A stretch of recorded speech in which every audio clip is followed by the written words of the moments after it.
Olá, gente! Vem que tá Pintando Saúde e nesse vídeo eu vou falar sobre os métodos de estudo em patologia, ou seja, os métodos de avaliação para diagnósticos de alterações orgânicas, passando desde a anamnese à análise de exames clínicos e complementares. Existem vários meios para diagnóstico e com o avanço da tecnologia surgem sempre novas formas de realizá-lo. Dessa maneira, alguns métodos também acabam sendo substituídos por métodos mais inovadores. No fim desse vídeo, espero que você tenha conhecimento de como uma doença pode ser descoberta na luz da patologia. O primeiro tópico a ser abordado será a anamnese.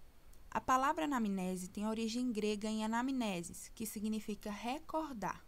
Ou seja, a anamnese trata-se do momento em que o avaliador, o profissional de saúde, questiona o paciente sobre fatos que possam estar associados à sua atual situação de saúde.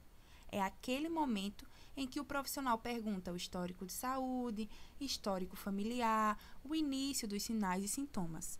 As fichas de anamnese normalmente seguem um padrão semelhante. Nela estão os questionamentos direcionadores, como os dados pessoais do paciente, que lá vai estar nome, idade, os sinais vitais, como a pressão arterial, saturação de oxigênio, a temperatura, a frequência cardíaca. Lá também vai estar o histórico médico, que é a presença de algumas doenças que já existem, como a hipertensão arterial, se o paciente tem diabetes, se ele usa algum tipo de medicação. E lá também vai estar a HDA, que é a história da doença atual, ou seja, como tudo aconteceu, como tudo começou. Essa ficha é importante por direcionar os questionamentos e não deixar informações relevantes de lado. A anamnese não pode ser negligenciada. Ela é o ponto de partida para o diagnóstico, direcionando os próximos passos que o profissional deve seguir, e nenhuma informação deve ser descartada. Históricos como viagens, banhos de rio, animais de estimação e coisas simples do cotidiano podem ter relações diretas com doenças, e somente uma boa escuta pode direcionar esses fatos. Como exemplo disso, nós temos a COVID. No início, pessoas com sinais e sintomas gripais que haviam feito viagens internacionais, principalmente para regiões de início do contágio, direcionavam as medidas de isolamento mais rápidas e era mais eficaz até a chegada do resultado positivo. Escutar o seu paciente é crucial, porque é um detalhe que ele fala que pode lhe direcionar a um diagnóstico mais correto ou mais coerente. Depois da anamnese, que é o momento de escuta, nós passamos para o exame físico, ou também conhecido como exame clínico. Como o próprio nome já diz, o exame físico busca encontrar sinais que direcionam o processo de diagnóstico. Essa avaliação pode ocorrer através do uso de equipamentos ou somente através do tato, visão e audição do próprio examinador.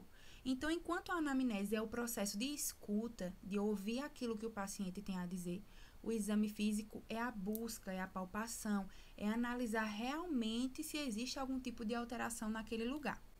Um exemplo de procedimentos de exame físico que necessitam de aparelhos especificamente são a aferição de pressão arterial, que aí usam esfigmomanômetro, por exemplo, a ausculta cardíaca e pulmonar, que utiliza o estetoscópio, avaliação de saturação e frequência cardíaca, que utiliza o oxímetro de pulso, a frequência respiratória, que utiliza o relógio, a temperatura, utiliza o termômetro, e a perimetria, que utiliza a fita métrica.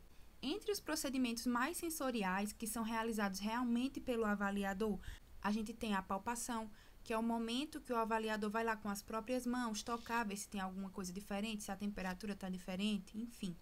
Nós temos a inspeção de edema, avaliação de rubores, que utiliza a visão também, odores, que utilizam o olfato.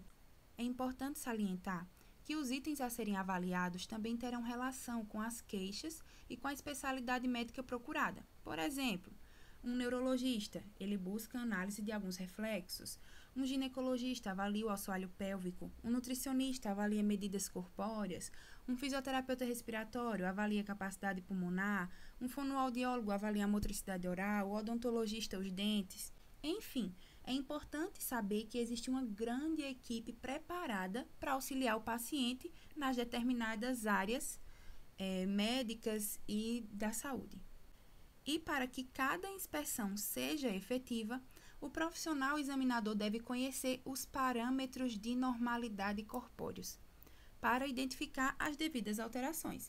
Então, se eu quero saber se o paciente está com febre, por exemplo, eu tenho que saber qual é a temperatura corpórea ideal. Se eu quero saber que ele está com hipertensão ou se a pressão está baixa, eu preciso saber qual é a pressão ideal. Então, saber os parâmetros de normalidade é crucial para poder identificar as alterações. E, além disso, compreender também que esses parâmetros sofrem alterações de acordo com a faixa etária do paciente. Não espera-se que a frequência cardíaca de um bebê seja igual à de um adulto. Cada grupo tem suas especificações. Esses resultados também vão direcionar a continuidade do diagnóstico. Então, eu fiz a anamnese, escutei o paciente, fiz o meu exame físico, tomei ali algumas notas para direcionar o meu diagnóstico. E depois de todos os achados, eu vou ver se é necessário solicitar os exames complementares, que aí vem exames de sangue, exames de imagem, que nós vamos ver também a seguir. São considerados exames complementares aqueles que precedem a anamnese e o exame clínico. Exemplo desses são os exames laboratoriais, como exames de sangue, urina, fezes, escarro, avaliação de secreções, como também os exames de imagem, que são as radiografias, ultrassom, tomografias, ressonância magnética. Eu vou passar para vocês um pouco de cada um desses exames complementares, como eles são realizados e quais são os seus principais objetivos em meio à busca de um diagnóstico. O primeiro exame complementar que eu vou passar para vocês é a biópsia. Biópsia é uma palavra que tem origem grega e vem de bio, que quer dizer vida, e psia, que quer dizer observar ou olhar. Portanto, a biópsia nada mais é do que a retirada de um fragmento, um pedacinho de tecido orgânico de um indivíduo vivo. Então, trata-se de uma forma ou um método de obter uma amostra, a partir da qual serão realizadas as análises daquele tecido. De um fragmento obtido por biópsia, é possível realizar exames histopatológicos, que é quando a gente pega o tecido e vai avaliar a presença de doença, por exemplo. Dá para realizar exames citológicos, que é a avaliação das células, e alguns outros. Muitas são as indicações médicas ou os motivos para se fazer biópsias. Entre elas estão diagnóstico de doenças que alterem o formato das células e, consequentemente, o formato dos tecidos do corpo, avaliação de alterações celulares que evidenciem cânceres ou neoplasias, bem como a indicação de sua malignidade ou benignidade. Ela também tem o objetivo de avaliar a evolução de doenças e acompanhar também suas melhorias, pioras e recidivas. A biópsia ela é muito conhecida na área de oncologia. Então, tem ali a presença de um tumor, vai ser retirado um pedaço daquele tumor, daquele grupo de células, para fazer a avaliação. As biópsias, elas podem ter um caráter mais simples, sendo realizadas em consultórios, como, por exemplo, a coleta de um pedaço de pele. Mas elas também podem ser mais complexas, que se detêm de procedimentos mais invasivos, que precisa de internação e alguns outros procedimentos. Exemplos disso é coleta de tecidos viscerais. Então, imagine retirar um pedaço do fígado, retirar um pedaço do rim, então elas são mais complexas. A biópsia ela é dividida em dois tipos principais, que é a excisional e a incisional. Qual a diferença? A biópsia excisional é quando é retirado toda a extensão do tecido alterado. Então, imagine que você tem uma massa, um tumor, e aí naquele momento é retirado todo aquele tumor. Então, isso seria uma biópsia excisional. Mas, quando é retirado apenas um pequeno fragmento, ela é chamada de incisional. Então, vai ser retirado um pedacinho daquela massa, e aí vai ser levada para análise. Elas podem ser realizadas por cortes através de lâminas de bisturi ou punch, pelo método aspirativo, que é feito por agulhas. Então, as agulhas vão lá e succionam um pedaço da amostra. Esses são alguns dos métodos de se realizar biópsias. Se a histologia estuda os tecidos normais, a histopatologia propõe-se ao estudo dos alterados, especialmente os tecidos com problemas em suas formas e funções. Veja a composição da palavra. Histo vem de tecido, pato de alterações funcionais e morfológicas e logia de estudo. Esse estudo de tecido pode ser tanto de plantas como animais, o importante é ter células formando o tecido. Mas no final de tudo, a histopatologia pode ser considerado o estudo das células e dos tecidos com alterações, principalmente de forma e função. E para fazer a avaliação histopatológica, nós temos algumas etapas. Essas são as principais etapas realizadas. Primeiro, extração. Então, a extração é a retirada daquele tecido que eu quero avaliar. E aí é semelhante ao que a gente viu na biópsia. Pode ser com bisturi, pode ser pelo método aspirativo, com agulha e seringa, enfim, vários são os meios de extração do tecido. Mas depois a gente tem a conservação apropriada. Por quê? As células são unidades vivas que sofrem e morrem quando ficam sem oxigênio e nutrientes. Então, logo na hora que são separadas do organismo, elas precisam ser colocadas em conservantes apropriados. Se não forem colocadas, elas começam a se decompor e podem inviabilizar a análise. Um exemplo de um conservante muito conhecido é o formol. Então, foi retirada a amostra, essa amostra é colocada num conservante para que ela não possa ser destruída até que seja analisada. Outro passo importante é o preparo da amostra. Então, o preparo normalmente é realizado através de corantes especiais que melhoram a visualização das diferentes estruturas celulares. Então, vocês estão vendo aí na lâmina. Foi colocado um corante e aí ele vai me ajudar a diferenciar os micro-organismos, as células, presença de bactérias, enfim, coisas semelhantes. E no final, depois da amostra preparada, é analisado um instrumento óptico ampliador para poder observar realmente o que é que tem ali, e o mais utilizado é o microscópio. Então, através dessa amostra, o avaliador ele pode avaliar e já perceber dali se existe uma alteração, uma doença, ou também se não existe. A partir desse exame já pode ser iniciado ou não um tratamento, por exemplo. Mas essa é só uma das formas de avaliação complementar e nós vamos ver as outras a seguir. Agora, os exames citológicos. Então, a citologia é um exame bem parecido com o histopatológico. O que difere é a quantidade de células, normalmente é menor, e a forma de coleta também pode ser um pouco diferente. As células também apresentam uma característica mais desagregada, diferente do tecido, que são aquelas células mais juntinhas. Por isso, se chama citologia, que é o estudo das células, enquanto a histologia ou a histopatologia vai estudar os tecidos.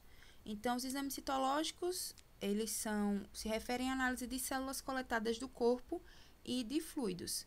E como eu falei, ele pode ter alguns métodos diferentes para a obtenção de amostra. Então, pode ser realizado através de biópsia? Pode sim. Mas aí a gente também tem, por exemplo, o SUAB, que foi muito realizado agora e ainda está sendo nessa época de Covid, que utiliza uma haste com algodão parecendo um cotonete para retirar a secreção. Essa retirada celular também pode ser feita através de espátulas, através de escovinhas. Então, eles têm mais métodos de retirada e obtenção de amostra. Da mesma forma, ele vai ter algumas etapas, e aí eu trouxe para vocês o exemplo em que ele está fazendo uma avaliação ginecológica e está sendo utilizada a escovinha para retirar ali a secreção, o muco vaginal e de colo do útero para avaliação. Depois da extração, ela vai ser preparada semelhantemente, então é fixada na lâmina, vai utilizar os corantes, conservantes se necessários, e após isso vai ser analisado com instrumento óptico ampliador, como o microscópio. Vamos lá. Continuando aí nos exames complementares, eu achei importante trazer um pouco sobre a necrópsia. Por mais que não seja realizada em indivíduos vivos, com o intuito de fazer diagnóstico para tratamento de doença, a necrópsia também tem sua devida importância.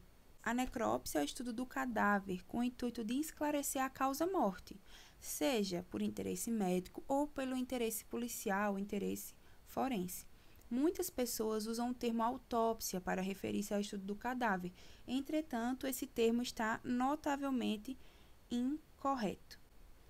A necrópsia, como podemos ver, vem de necro, que significa morte ou cadáver, e psia, de observar.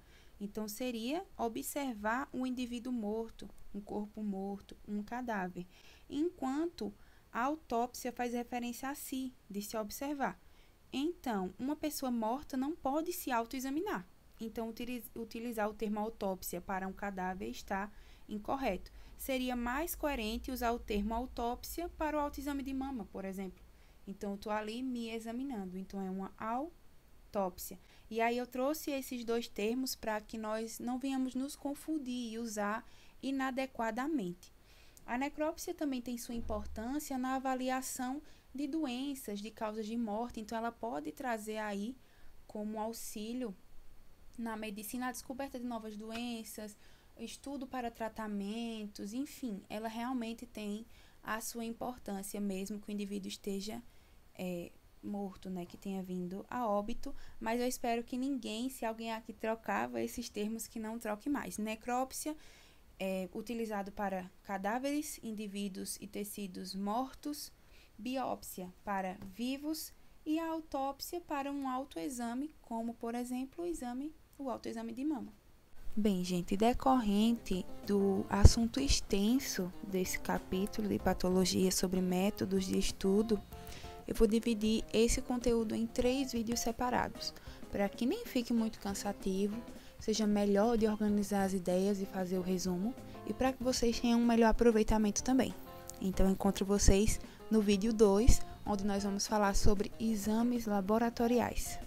Obrigada, compartilha com alguém, curta esse vídeo, se inscreve no canal e espero ter te ajudado nessa primeira parte. Tchau, tchau!